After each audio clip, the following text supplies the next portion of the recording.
A mí se me viene esta imagen de un bebé que está en los brazos de su papá o de su mamá, y el bebé no puede entender toda la complejidad que es ser papá, que es tener que trabajar y luchar con las cosas de la vida para poder cuidar del bebé. Ajá. El bebé solamente está ahí y siente el pecho del padre, de la madre, la cercanía, la proximidad. Claro. Y creo que eso es lo que Jesús está haciendo con nosotros para revelar al Padre Celestial. Ajá. No tenemos idea de lo majestuoso y lo grande que es el Padre Celestial, pero a través de Jesús Él decide aproximarse y estar cerca. Eso es Laboratorio de Fe. Nuevas posibilidades de ver la vida en Dios.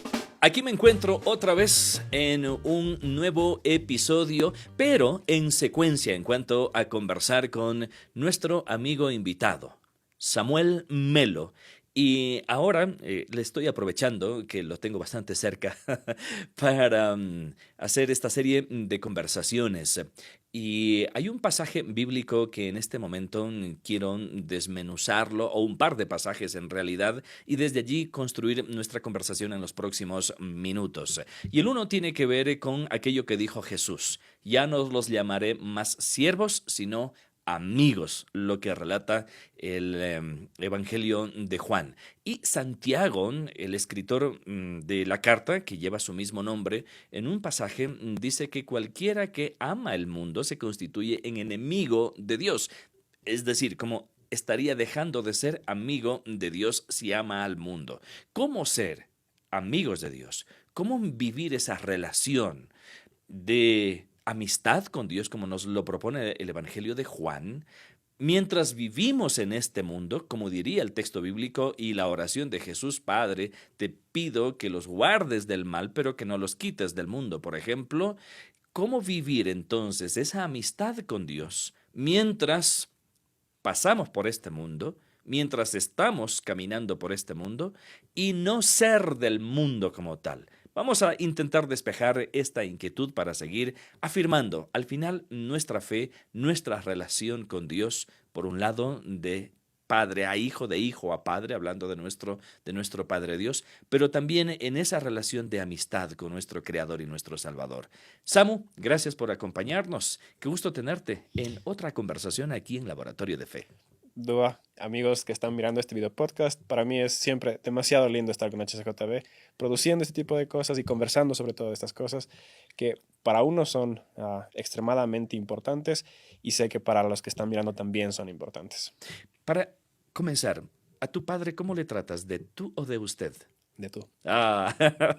Déjame contarte que mis hijos a mí me tratan de tú, pero yo no le puedo tratar de tú a mi padre, ¿sabes? Porque crecí en otra generación donde una manera de expresar respeto era tratarlo en este argot y en esta forma semántica latinoamericana, usted, y de manera muy particular ecuatoriana. Así que para mí tratar de tú a una persona adulta era una falta de respeto.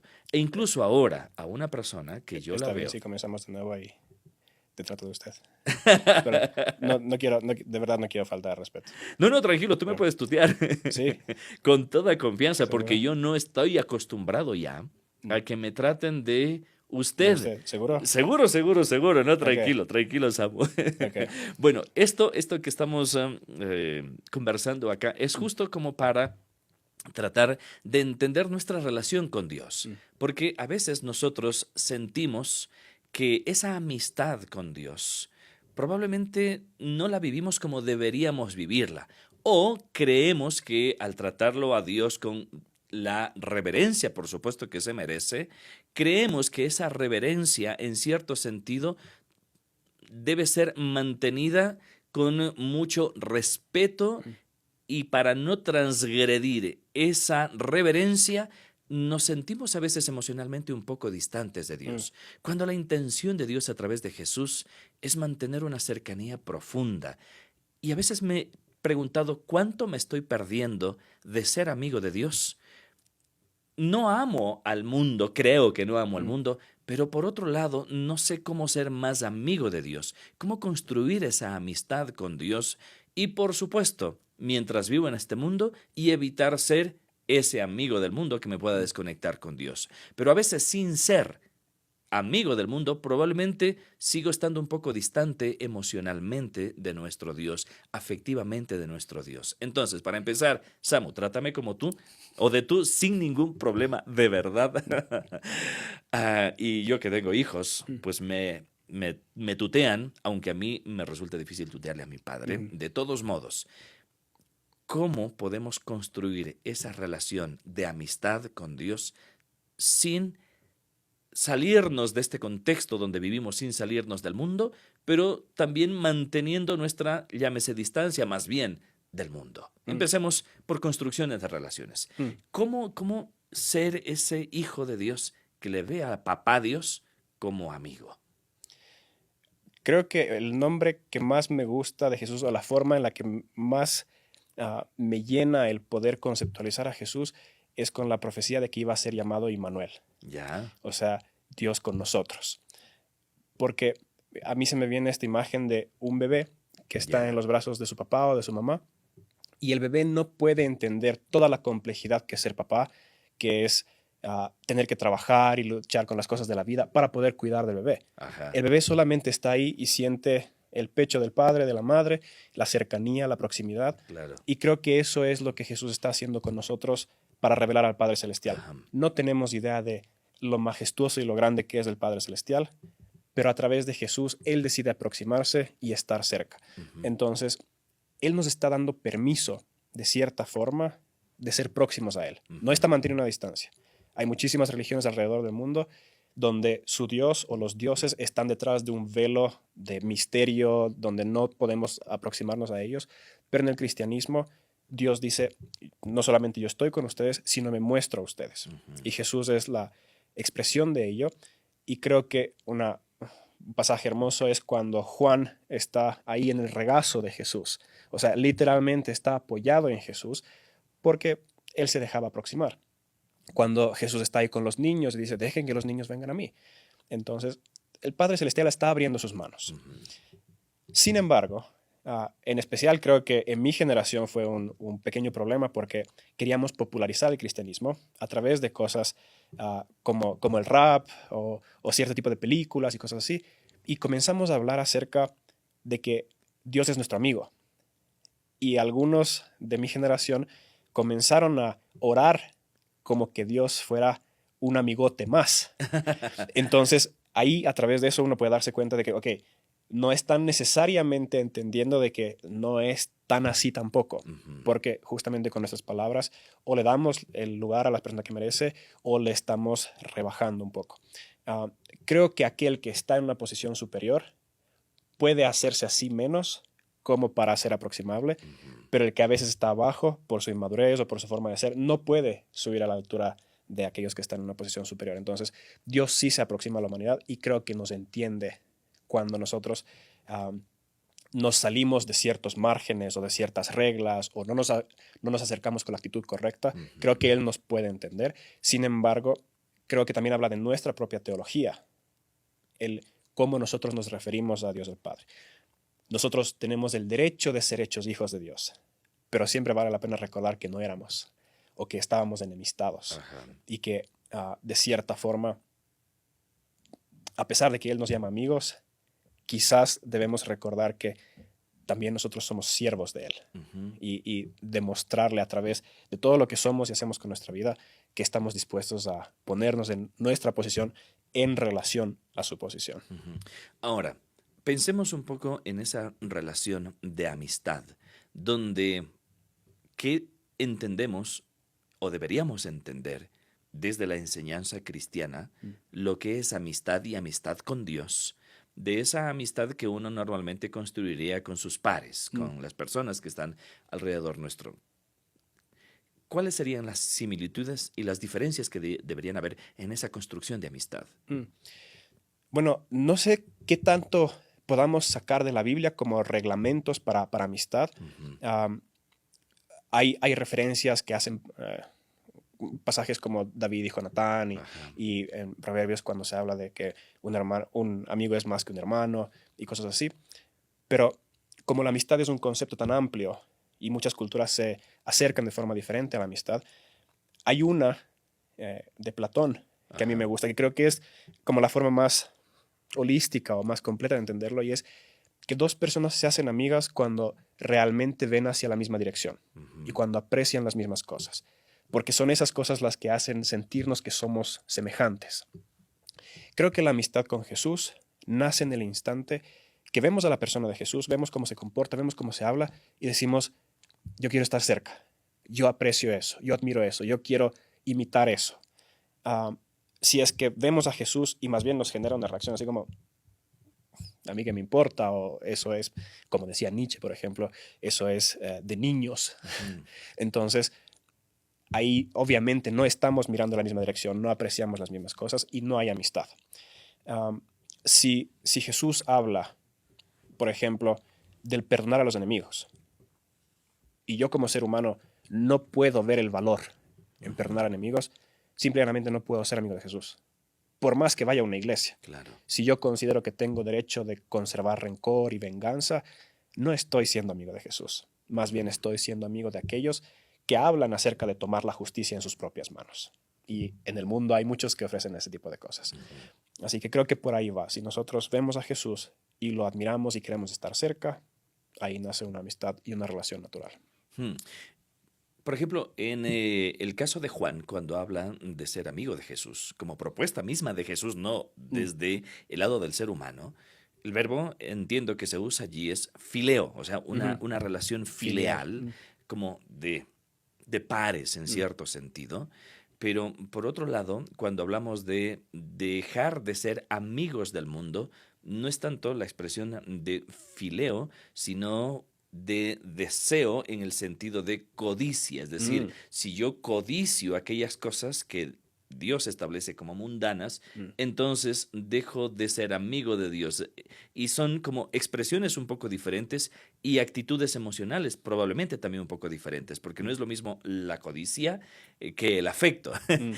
Aunque yo puedo desarrollar afecto por algunas cosas del mundo, pero empieza por codicia, ¿verdad? Tal vez donde el ego empieza a imperar y ese ego por mis propios deseos me lleva a codiciar aquello que me ofrece el mundo y eso me va desconectando con Dios. Entonces, en una relación de amistad, el ego no es lo que prima, porque si el ego empieza a mediar y a primar en esa relación de amistad, entonces ya no es una relación horizontal, balanceada, empieza a ser asimétrica. Y probablemente allí estaría el punto de diferencia. Cuando los egos empiezan a inflarse, entonces eso afecta la amistad y me va distanciando de la persona que quiero ser amigo. ¿Y cómo guardar esa parte? ¿Cómo no poner mi ego de entrada sobre la mesa, sobre la relación, y más bien que mi ego se eche un poco hacia atrás? Pero no es tan fácil tampoco, porque tendría que ver mi construcción de relación desde darle la importancia a la otra persona. ¿Cómo puedo ser ese amigo que en cierto sentido retiro mi ego de la mesa para permitir a la otra persona ser esa otra persona y yo más bien estar en pro de esa otra persona? ¿Cómo debo tener y construir un carácter que me permita afirmar esa amistad? Creo que es un fantástico punto esto de las diferencias entre las palabras, a pesar de que de cierta forma dice amistad con Jesús, amistad con el mundo, pero que de cierta forma es de un punto de partida completamente. Eso está súper bueno.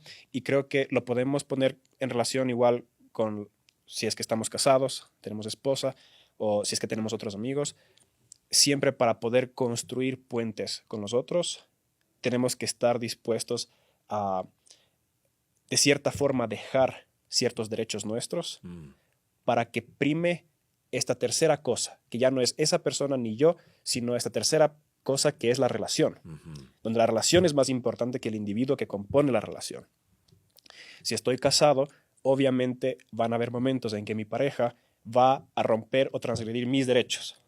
Y si es que yo reacciono de una forma en la que el ego prima, entonces voy a estar dispuesto a hacer cosas que pueden romper la relación. Lo mismo con las amistades. Y generalmente, bien mencionaste de que sale desde como que incluso de las pasiones bajas. Entonces, para poder alcanzar algo superior, algo más sublime, algo más bello, que es una buena relación, tenemos que dejar esas pasiones bajas. Si es que mi amigo tiene una mejor casa que yo, mejor ropa que yo, y comienzo a tener cierta envidia, entonces es mi pasión baja la que está por destruir esa relación. Claro. Es mi ego con lo que estás diciendo. Sí. Mi orgullo, ¿no? Exacto. Entonces, tenemos que aprender a identificar en nuestra relación con Jesús cuándo son nuestras pasiones bajas las que nos están llevando más bien a lo que ofrece el mundo, en vez de a ver aquello sublime que lo espiritual nos está ofreciendo. El hombre carnal ve las cosas de la carne, el hombre material ve las cosas materiales, pero el hombre espiritual ha de ver aquellas cosas espirituales que no son tan evidentes, pero que son muy superiores a lo material. Y si es que no estoy dispuesto a calmar y aplacar lo material en mí, entonces tampoco he de poder experimentar las cosas espirituales que el Señor nos está queriendo dar. Ahora, Samu, tú mencionaste algo que también me llamó mucho la atención, que una amistad se construye cuando las dos partes tienen una causa común, o sea, ven un punto donde los dos se unirían para caminar en dirección a ese punto, a ese objetivo común, para reforzar una relación de amistad con Dios. O mencionaste también las personas que nos rodean, nuestros hijos, nuestro cónyuge, por ejemplo, cuando hablamos de ir construyendo una relación afectiva, que es el fileo, que es amistad. Entonces deberíamos afirmar esos puntos comunes, esas causas comunes. Y si es en nuestra relación con Dios, ¿cuál crees que deben ser esas causas comunes de las cuales no nos podemos abstraer para afirmar esa relación de amistad con Jesús? C.S. Lewis, que es este escritor de las Crónicas de Narnia, él pone un ejemplo bien interesante, y voy a arrancar primero de las relaciones de las personas y luego a la relación con Dios. En la relación con las personas, si es que nosotros, por ejemplo, queremos tener una comunidad en una iglesia y lo que hacemos es intentar afinarnos en relación a los otros, entonces sería como en una orquesta que está intentando afinar los diferentes instrumentos en relación al otro. Pero en las orquestas lo que se hace es, el director de orquesta hace sonar este afinador metálico y todos los demás instrumentos se afinan con relación a este afinador metálico. Y ahí es donde todos están afinados, porque si nos afinamos entre nosotros no tenemos el mismo nivel de sincronía. Y entonces lo que dice C.S. Lewis es que las iglesias no deberían estar afinados en qué tan bien nos podemos llevar entre nosotros, cuáles son las cosas en comunes que nosotros tenemos, si nos gusta el fútbol o los libros o lo que sea, sino que cada uno de nosotros debe estar afinado a Jesús, y cuando estamos afinados a Jesús es súper natural que seamos de cierta forma hermanos, porque estamos mirando en la misma dirección. Y creo que eso es lo que sucede a nivel de grupos de personas. Cuando estamos hablando de cómo nos afinamos con Dios, cuáles son las cosas en comunes que podríamos estar mirando con Dios, creo que ahí es donde nosotros, haciendo alusión a la primera parte de la conversación, es que nosotros debemos de someternos más bien a cuáles son las cosas que a Dios le importan. A Dios le importan nuestras cosas personales, sí, pero creo que como seres humanos vamos a encontrar mayor afinidad con Dios cuando aprendemos a que nos importen lo que a Él le importa. Y bueno, ¿qué es lo que a Él le importa? Creo que eso se manifiesta a través de la vida de Jesús. Y está en el mandamiento de aquel que ama a Dios el Padre que no ve, tiene que poder amar al prójimo que sí ve. O sea, a Dios sí le importa primero a las personas, y eso ha de manifestarse en cómo nosotros amamos a los demás. Si yo quiero decir que tengo una relación con Dios, tengo que aprender a amar a las personas. Se ve ahí. Tengo que aprender a preocuparme por las personas, por su necesidad física, por su necesidad emocional, espiritual. Y todo esto como parte del plano, la misión de Dios, que es la restauración de la creación. Si yo quiero estar alineado con Dios, tengo que alinearme con su voluntad. ¿Cuál es esa voluntad? Creo yo, la restauración de la creación. La narrativa bíblica apunta hacia allá, a que todas las cosas sean así como el Señor quiso que sean desde el comienzo. Ahora, Samu, en ese sentido también puede haber una tensión en el hecho de que, por un lado, muchos lo dicen, y está bien en principio, lo que a Dios más le importa es tu ser, es lo que tú eres más que lo que haces. Sí, entonces, primero está el ser y después el hacer, sin subestimar o subvalorar lo del hacer. Y en la vida práctica, a veces podemos creer que al interesarnos en lo que a Jesús le interesa, es la evangelización, Mm. el servicio en la iglesia, la obra misionera, en fin, y empezamos a entrar en una carrera de actividad y Sí. hasta de activismo para agradarle a Dios, a Cristo, que es nuestra cabeza como iglesia, pensando que así estamos haciendo lo que a Dios le agrada Mm. y afirmando nuestra relación de amistad, de cercanía con Jesús. Ahora, ¿cómo podemos establecer este equilibrio también? Mm. Para, por otro lado, al Señor lo que le importa es lo que yo soy, así que me aíslo de todo el Es mundo, verdad. dejo de servir para entrar en una vida de contemplación, por poner Mm. un ejemplo. ¿Cómo podemos en la práctica vivir ese equilibrio e irlo manejando y aprendiendo desde la más temprana expresión y convivencia de fe con Dios? Al menos de forma personal ha sido súper difícil. Entonces creo que yo mismo he luchado con eso, en especial la primera parte de todo mi ministerio. Ah, y como mencionas, hay estos dos extremos Ujú. y como seres humanos somos buenos para clavarnos en lo uno, olvidando lo otro, O o lo viceversa. contrario. Ah, todos nosotros hemos de apuntar a la estatura de Cristo, como menciona Pablo, y creo que eso tiene que ver con encontrar el equilibrio. O sea, la madurez espiritual, el crecimiento espiritual tiene que ver con encontrar el equilibrio en todas las virtudes espirituales. Lo que a mí me ayudó, lo que a mí me terminó de al fin convencer de que no tengo que trabajar para Dios como esclavo, básicamente, es haber hecho tuvimos un retiro de todo un día acerca de la parábola del hijo pródigo, donde obviamente siempre suele haber énfasis en el hijo que se va, Ajá. abandonando al padre, comiéndose la herencia, gastándosela. Pero profundizamos en el rol del hijo mayor, Ujú. donde siendo hijo se autosomete a la posición de esclavo. Y cuando al fin como que pude aterrizarlo en mi corazón, porque uno lo ha leído cientos de veces a lo largo de su vida, ha escuchado todo tipo de prédicas, pero cuando al fin se sintió como, ¿cuál es mi necesidad como hijo de quitarme el ser hijo para ser trabajador? ¿Por qué? ¿Qué es lo que hay en mi mundo emocional o en mi pasado que me lleva a eso? ¿Y por qué no puedo aceptar que soy hijo? Y tengo los derechos de hijo, los privilegios de hijo, el amor de un padre directamente a su hijo. Pero que existe la diferencia entre un hijo que se va y se despilfarra la herencia con aquel que está dispuesto a velar por los intereses del padre también. Así como tengo privilegios, entonces también tengo responsabilidades. Que no hay derechos sin responsabilidad. Y creo que ahí está la madurez espiritual. Ninguno de los dos hijos era maduro.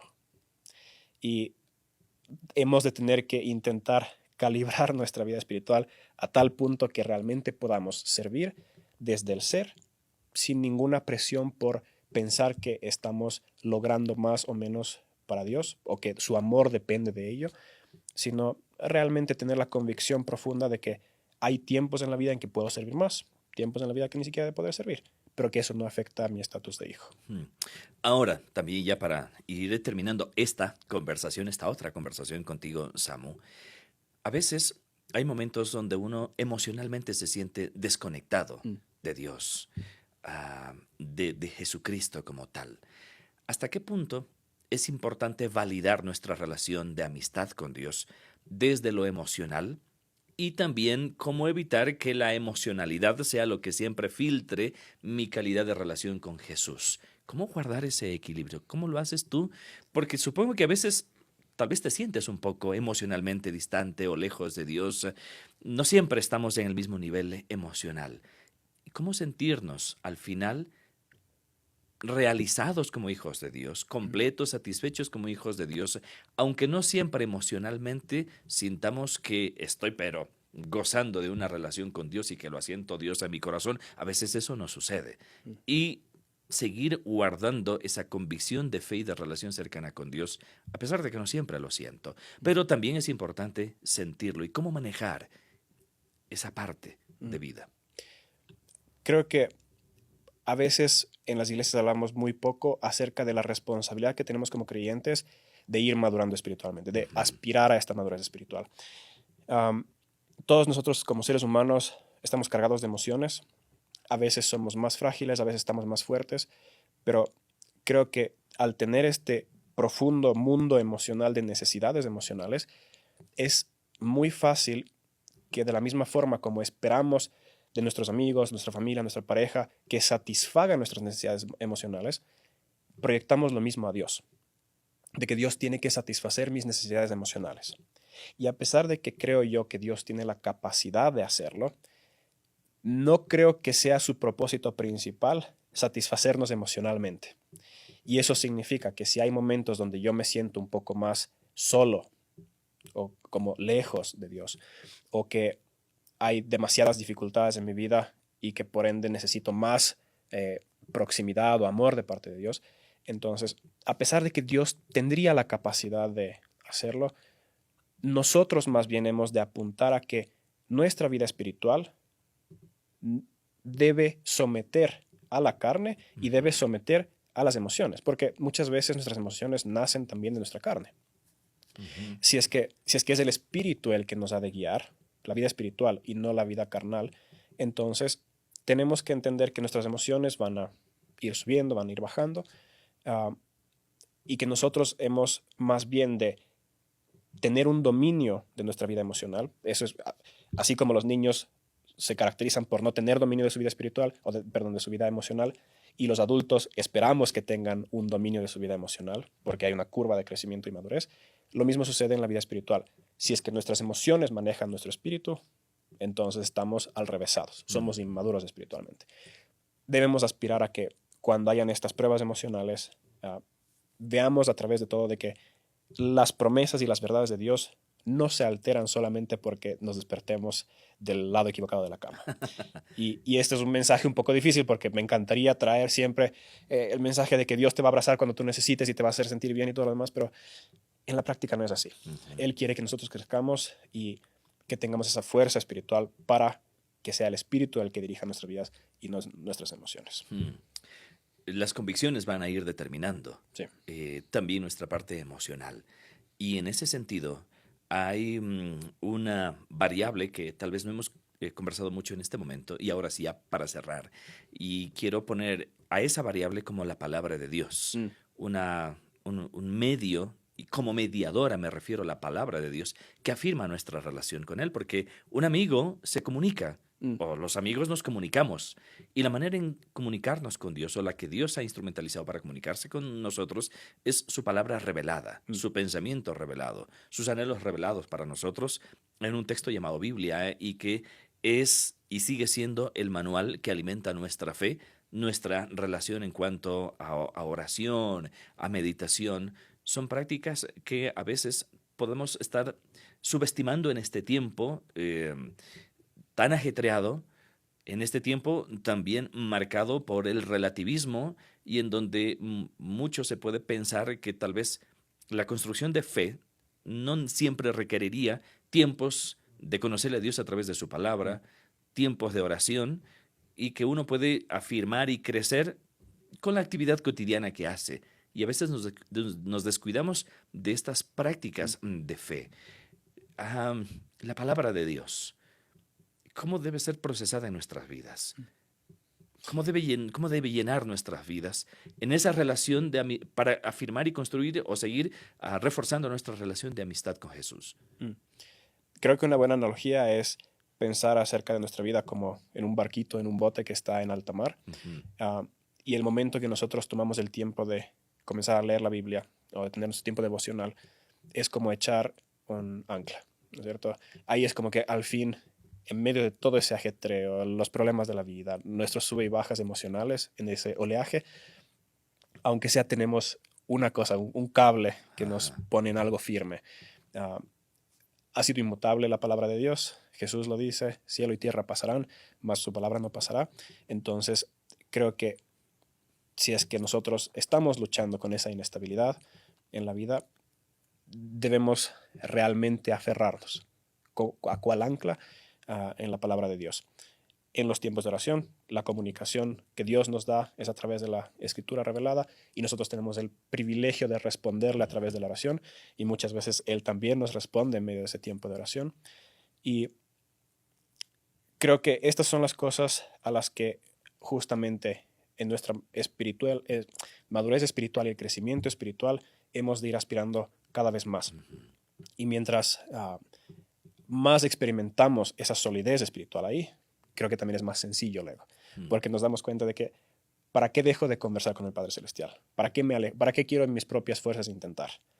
Cuando es mucho más sólido de este lado. Es más sólida la vida de la persona que construye su casa sobre la roca y no sobre la arena. Bueno, la amistad no se da por ósmosis en ningún contexto.